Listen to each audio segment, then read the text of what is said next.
What's up, guys? Many people have asked me, what do they start with if they only have a small amount of money to start with? Some people say they only have $5,000. How can they trade and become successful with it over time? Well, the best advice I can give you is this. Start with discipline, not dollar. With $5,000, risk 1% per trade. Focus on high setup that has the highest probability of becoming a win for you. Believe in consistency, not quick wins. Small, smart move compound into massive success. Your mindset is your greatest asset, so trade it wisely. If you have $5,000 right now and you learn how to trade the financial market, how to trade stock and option, you can actually compound that.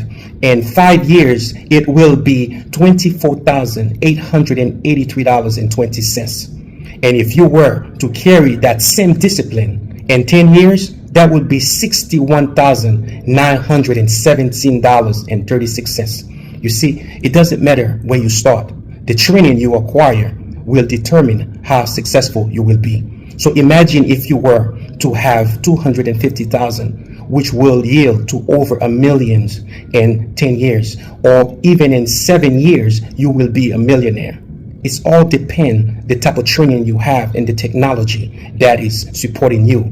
With Super Financial Trader, now most people can compound over 40%. But when I use a conservative number such as 20%, that is to factor your risk management. That is to factor those trades that may go against you while you're busy not paying attention. But if you were to stay consistent, the sky is the limit for you. And not to wonder, the knowledge that you acquired will definitely carry it over to other things that you are doing in your life. There are many strategies you can utilize to become successful, but it starts with your mindset, discipline, and training. I believe in you. Let's do it.